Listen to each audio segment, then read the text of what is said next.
Assuming you guys have or you don't have an SAP knowledge, so let me start from that point. SAP is and one of the ERP solutions we call it as, and ERP is Enterprise Resource Planning. When you say enterprise, it could be an organization. I mean, organizations can be from any size. It could be a, a 25 employees organization, or it could be a multinational or multi-industries, multinational companies. So that E stands for organization, R stands for resources. So in general, we call it as 5 M's. 5M in the sense market, material, machine, men, and money. So these are called resources. In any of these, you take any industry, you'll find at least one or two resources we need. So let's say if I go with financials, I might not need material or machines or something, but I need money and men. If I go with the product manufacturing, yes, of course I do. I mean, even in finance, I need market, men, and money. So three resources.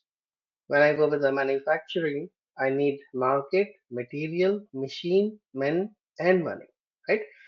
So even if I go with the service sectors like electricity is a service sector, or hospitals is a service sector, your hospitality is your service sector. In that also I need market, men, and money, right?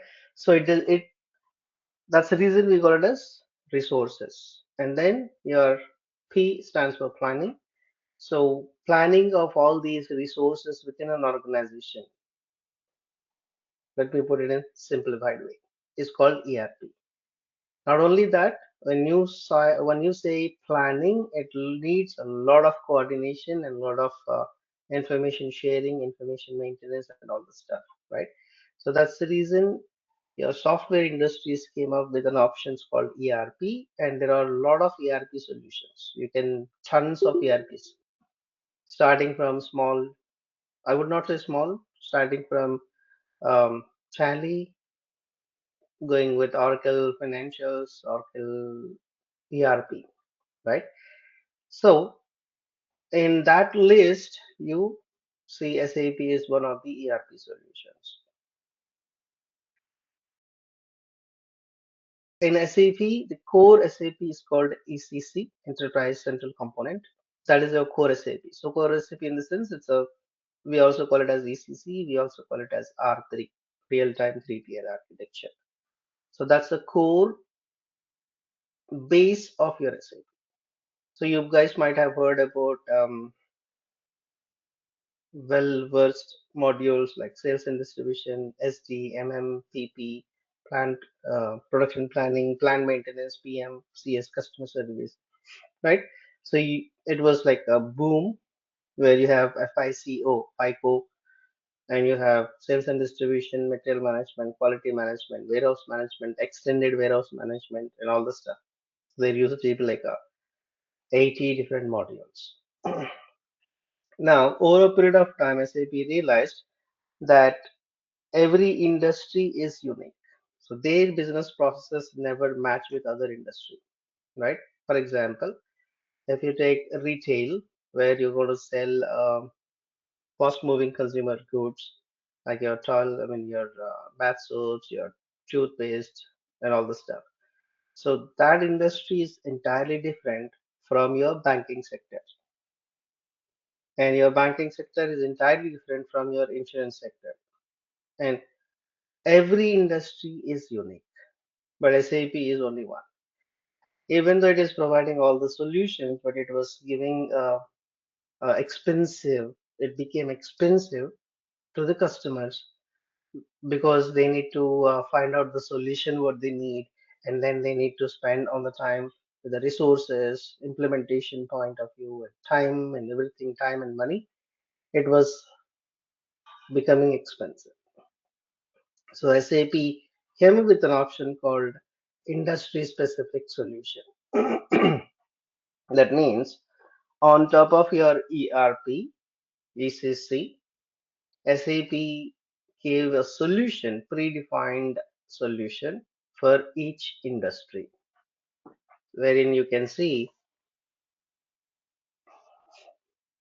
there are 18 to 19 different industry solutions like IS and oil, IS oil and gas, IS retail, IS pharmacy, IS insurance, IS banking, right? In the same list, you have IS utilities. So when it comes to utilities, utilities is utility services, handling of your utility services. When it comes to utility services, we have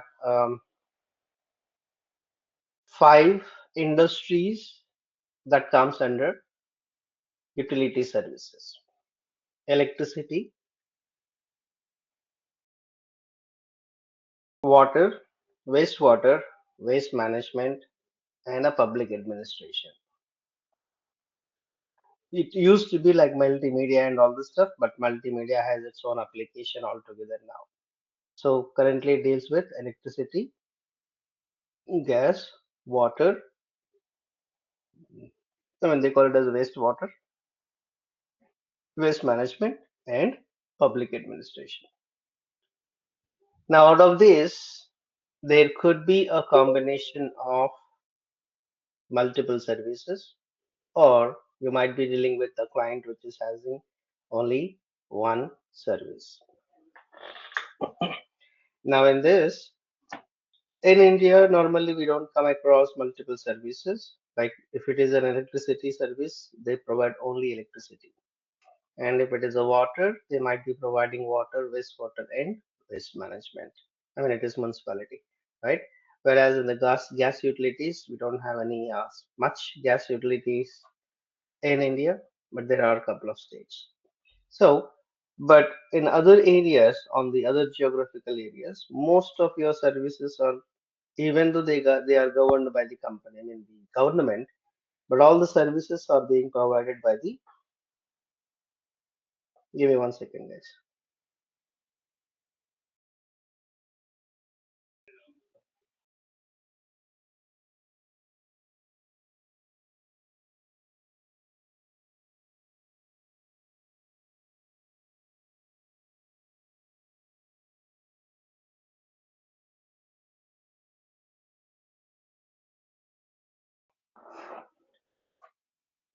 So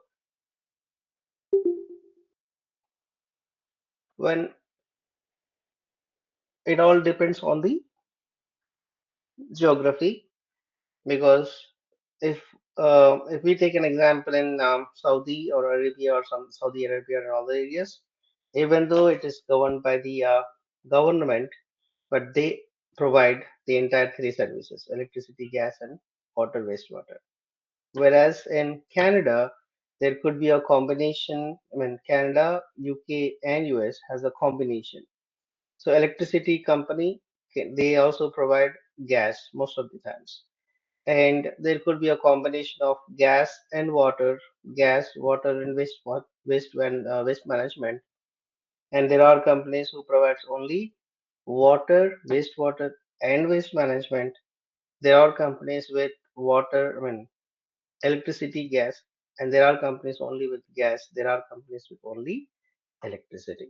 So you can find a different flavors in the utility industry. So at the end, the conclusion is once you learn the utility application, the same application will be used or can be used in any of these industries. There could be a little tweak depending on the industry. Let's say, for example, measuring units or unit of measure. So for electricity, it will be like a kWh, kilowatt an hour, kW demand, that is kilowatt, power factor, right? Reactive energy, active energy, all those terms comes under electricity. Whereas in water utility, they might be calling it as gallons, liters, milliliters, 1,000 gallons, etc. Whereas in water utility, you may also deal with pressure areas, air pressure areas, and all this stuff. Whereas in gas utility, that might be a cubic CCB, we call it as cubic feet, and then you might be dealing with gas pressure areas, temperature areas, daily gas value, right? Daily factors, and all this stuff.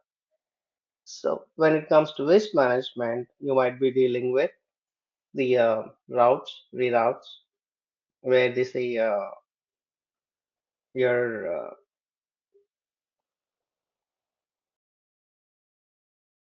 carts, trash carts. You might be dealing with 45 gallon, 65 gallon, 90 gallon, 95 gallon, recycle, I mean, trash, recycle. Or if it is a bulky, you might be calculating the bulky on basis of a cubic feet or a square feet, or whatever it is, right? So it depending on the services, a little tweak, maybe the measuring units or the way how you're going to calculate the bill might differ, but at the end, I would say 70 to 80% of your application is common across the industries. Now, so when it comes to utilities, the entire business process, we need to understand how the industry is going to work. So it doesn't matter which geography you're coming from, but when you look at the utility industry, the entire utility industry or utility company business processes can be classified into three groups. The first one is called customer self-service. When you say customer self-service, a customer can access the information and he can maintain the information, he can modify the information, he can view the information. That is called customer self-service. And he can perform certain actions and activities on his own. Best example, or you can say there are three applications which comes under customer self-service. That is your web application. So every utility company comes with their own web application, website, right? I don't know whether India has. I mean, there are utilities they provide online as well, like Jusco and all those companies they provide online. So if you go to www and utility, whatever the utility company you have, you can view your bill, you can view your PDF, you can view your service orders, you can pay the bills, you can create a service order or a service request through the web application. So that is called self-service. The same criteria, you can do it from web application, you can do it from mobile app, and you can also do it from IVR. IVR is your instant voice response. Like whenever you call the utility, initially it goes to 1-800 number, and in that 1-800 number, you'll get automated prompts, right? If you want to make a payment, I mean, if you want to check the account, then press 1. If you want to pay the bill, then press 3, and etc. etc. etc. That is called IVR. These three comes under self-service. So even though we are leveraging, the customers can do their activities, but there will be certain limitations and restrictions. So those to fulfill will reroute it to an agent, right? Even if I go with an IVR, and the last prompt they say if you want to talk to a real agent, press 9 or press 0 or press S or whatever it is, right? So when they press that, it will reroute to the real agent. And that agent is going to access the information in a front end. The front end can be your Salesforce, it could be CRM, C4C, right? Anything. That is called agent dashboard or a CRM, customer relationship management. Now that agent is going to retrieve the data from all the sources, and he might be able to answer some of the questions. He might be doing certain actions on behalf of you. Then he will or she also has a limitation because they are not exposed to SAP. So they will have certain restrictions that they cannot perform. In such cases, they'll reroute it to a different department called back office. So back office people are the one who can really log in into SAP and they can perform the actions and activities. So these are the three groups: self-service, agent, that is a customer agent, call center agent, or and then you'll have a back office. Now, to handle all these things,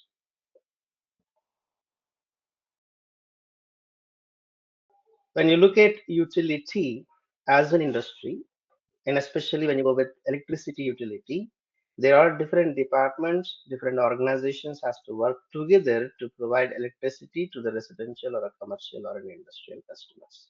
That's an end user or end customers or end consumers. So when you look at the total industry, we classify it as four sections or four groups or four different organizations, or it could be an organization combination. So the entire electricity is generation, transmission, distribution, and retail. So these are the four sections. Your entire utility, or let's say your electricity utility as an example, will have four organization structures or departments or divisions. One is called generation, transmission, third one is distribution, and the fourth one we call it as retail. Generation is how you're generating the electricity. There could be any source. It could be a coal based, it could be a energy based, it could be a nuclear, oil based, thermal power like with the water services, or it could be a wind turbines, or it could be nowadays it's a solar panels, right? Solar energy. It could be any source of energy.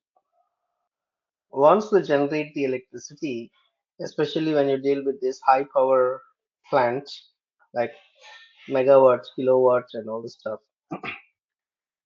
And when you look at those manufacturing or the generation plants, they are located remote in the remote locations. Like where if it is a thermal, then it will be near the dam or something, water dam, and then it is a nuclear, then will be out of context, right? So from there, we need to reach to the nearby customers. So you're from the generation point to the substations, there will be all substations for every specific distance, right? Let's say, for example, every 30 miles or every 15 miles, you'll have a substation. So from the generation, the power will be transmitted to the substations, and that responsibility lies with transmission. So which that part is called transmission. Wherever you see these high tension wires like 33,000 kilowatts and all those big towers, that is your transmission. So they transmit the power from generation to the substations. And substations has a unique transformers where you'll have two sets of transformers. We call it as step up transformers and a step down transformers. Step up transformers, what they do is they increase the power and they'll push it to the near the second substation, right? So let's say, for example, every 30 miles you have one substation. So it reaches to the first substation and it will push it further to the next substation. So it will step up the power and it will push it to the next substation. That is called step up transformers. And the other set of information is wherever you have a substation, you'll have a nearby properties. It could be residential, commercial, industrial, or whatever it is. So you need to provide services to the nearby properties. So you need to reduce the capacity because you are getting all in kilowatts. That kilowatt cannot be used directly for a residential. So you need to step down the power. So your other transformers, which are called reduce or step down transformers, will reduce the power and it will stabilize the power so we can supply the power to the nearby properties based on the demand. So this part, your substation to the property, stepping down the power and delivering it to the properties is called distribution. So you'll distribute the power to the nearby properties. And then the last one is your customers who are consuming that electricity or using that electricity, you need to calculate their consumption and you need to charge the customers. That means you're doing a customer service. So when I say customer service, any customer complaints, customer inquiries, customer meter reads, customer bill, invoice, customer payments, collections, everything has to be taken care. That part is called retail. Okay, so generation, transmission, distribution, and retail. These are the four sections. And as we are discussing this concept in utility, there is a different approach. The entire market is classified into two markets. One is called regulated, and the second one is called deregulated. So you might be getting an opportunity to work with the regulated companies, and you might be getting an opportunity to work with deregulated markets. So we also need to know what is regulated and what is deregulated. In a simple, common terminology is, as a customer, if I get multiple choices and I can choose my own service provider, that is called deregulated. And if I don't have a choice and I have only one company or one customer, I mean one utility, and I have to go with them, that is called regulated. Simple. Let me put it in a way. In India, if you choose electricity, do you have a choice that I want to go with so and so company or I want to go with so and so company? Question to you guys.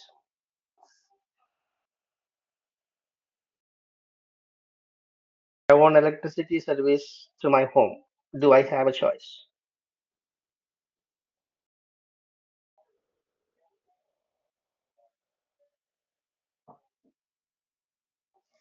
Are you guys still there?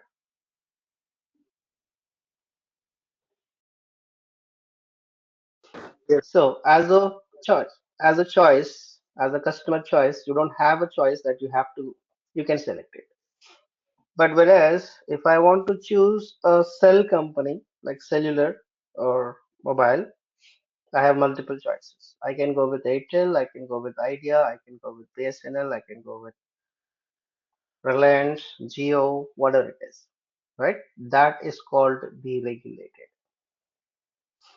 In simple, as a customer, if I have a choice, it's deregulated. If I don't have a choice, it is regulated. One of the best example in US is the best market for deregulated is in Texas. Texas market is deregulated. Around 70 to 80% of market is deregulated. So as a customer, you might be getting 35 to 40 utility companies who are providing electricity. So you have a choice. You can choose from those 35 or 40 service providers. That is called deregulated. Now, when it comes to our subject, we will be concentrating only on, I mean, your utility application is mainly concentrating on distribution and retail, because transmission is a different beast altogether, generation is a different beast altogether. So when it comes to SAP IS Utilities, the major contribution is in the distribution and retail services.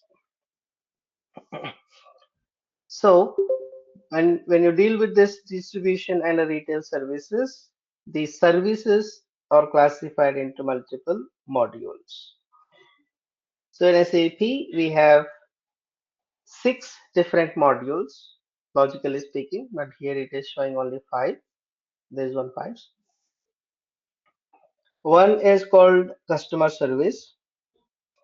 So when you look at um, the utility industry, in the beginning, as I said, you have self-service, and then you have customer representatives, and then you said back office, right?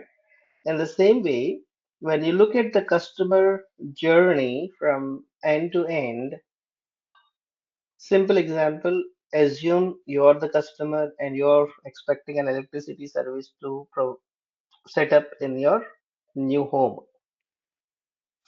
Or let's say you're going to construct a new home or you're moving into a new home. So you need a service.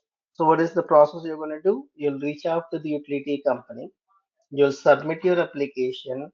They process the file, the process the file, and some technician or an electrician, they call it as an engineer, service engineer.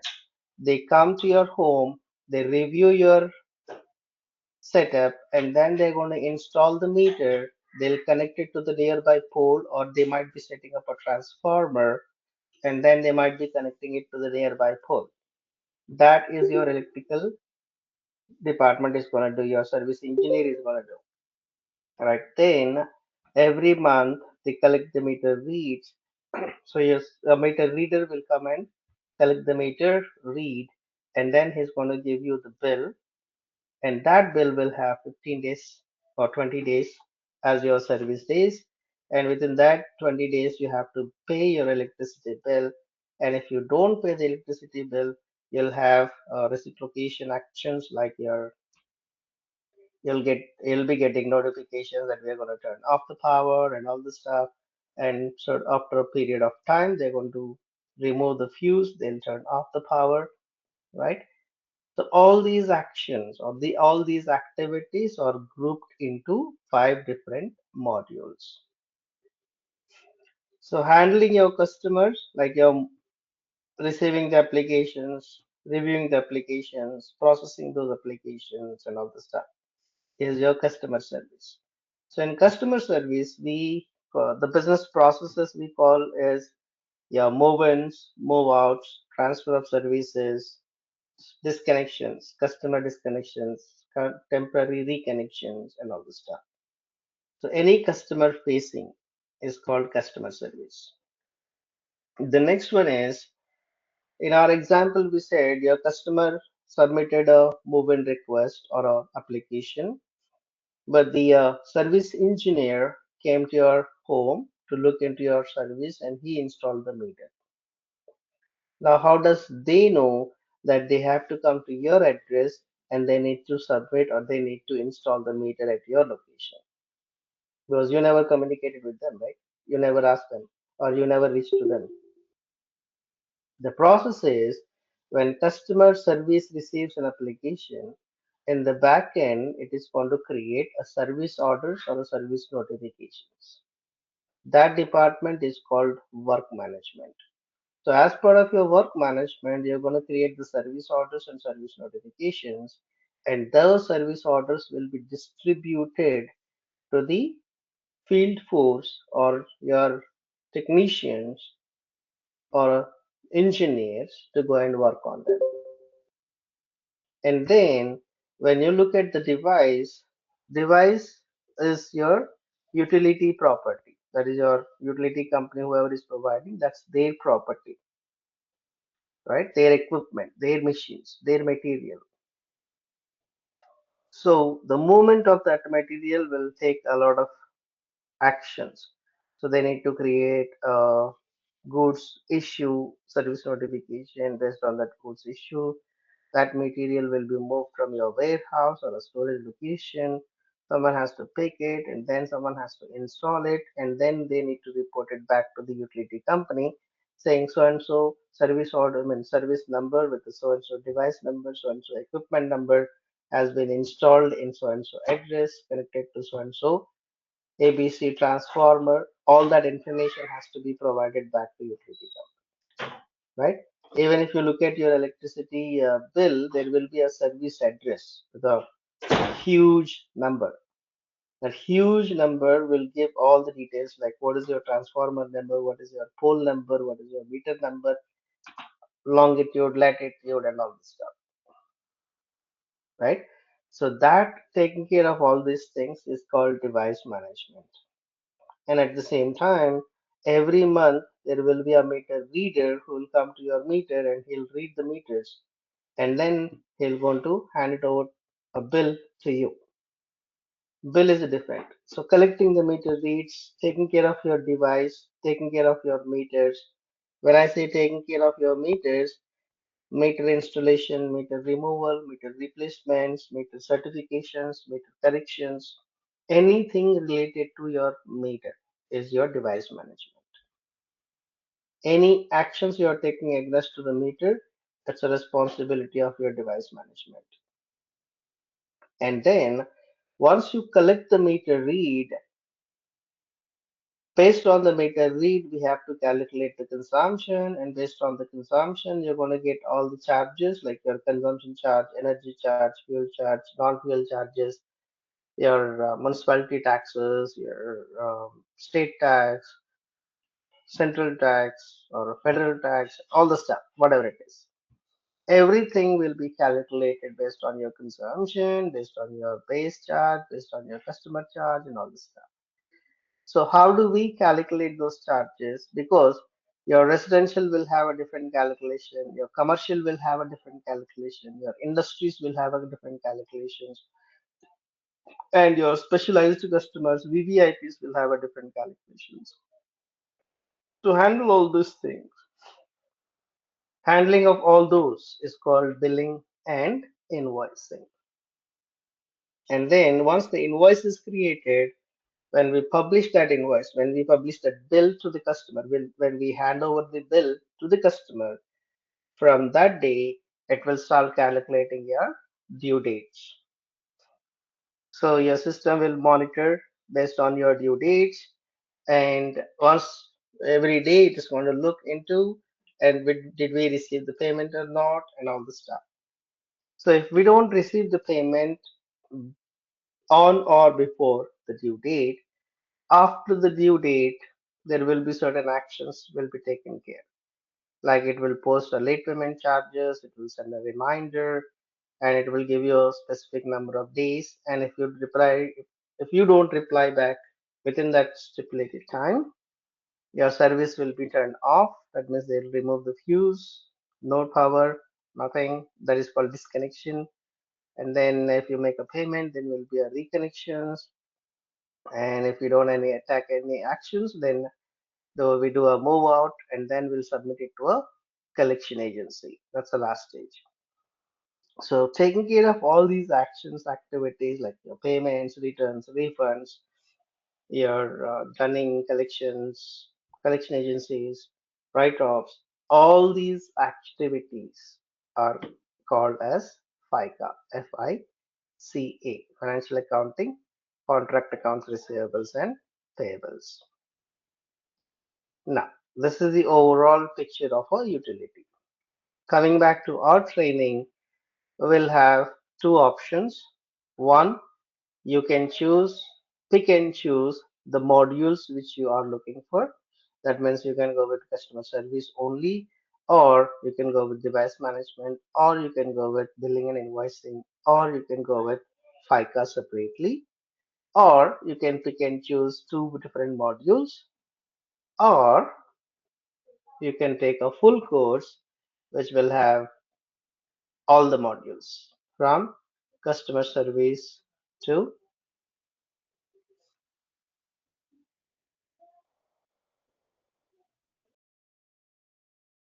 FICA. Choice is yours. Any questions for me? Sir, we can take